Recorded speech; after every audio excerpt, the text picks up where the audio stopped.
You know what's interesting? The biggest difference between people who have and those who don't is not money, it's mindset. Because there are people who are struggling and they don't even want to hear a new idea. They reject it immediately. They judge it immediately. They say, "That's not for me." But have you ever asked yourself, what if that's exactly where they're missing their opportunity? Because the truth is simple. Money does matter. When you don't have enough, life becomes stressful. Bills, pressure, uncertainty. But it's not about having a lot. The richest people are not the ones who have the most. The richest people are the ones who have enough. Enough to live without pressure. Enough to choose.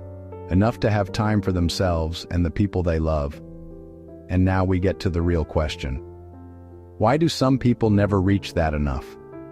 Not because they don't have a chance, but because they never look where the opportunity is. Because throughout history, the biggest money has always been made in the same place. Infrastructure, roads, energy, telecommunications, the things everyone uses every single day. But there's one brutal truth. The average person was never offered a piece of that pie.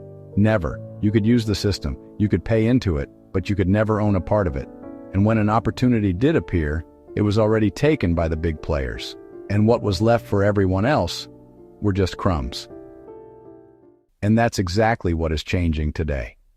For the first time, a model is emerging where everyday people can participate in infrastructure that moves value, not just as users, but as part of the system. One of the most serious projects in that direction is the highway on the Mosaic blockchain. You don't need to understand all the technical details. You just need to understand this. If something becomes a standard through which value flows, those who are part of that infrastructure are always at the center of it. And now we come to the real difference. It's not a question of whether infrastructure will exist. It will. The only question is, who will recognize the opportunity in time to become part of it? In a year or two, many will say, "I made a mistake. I had the opportunity and I didn't take it." And those who had the eyes to see and the ears to hear will already be living the life they've always wanted. Not because they had more money, but because they didn't close the door before taking a look. So, next time you see something new, don't immediately say, "That's not for me," because that might be exactly your chance to reach that one goal, to have enough. And if you're one of those who are open to new opportunities, and you want to understand how the highway actually works, the best thing you can do is simple. Reach out to the person who sent you this video.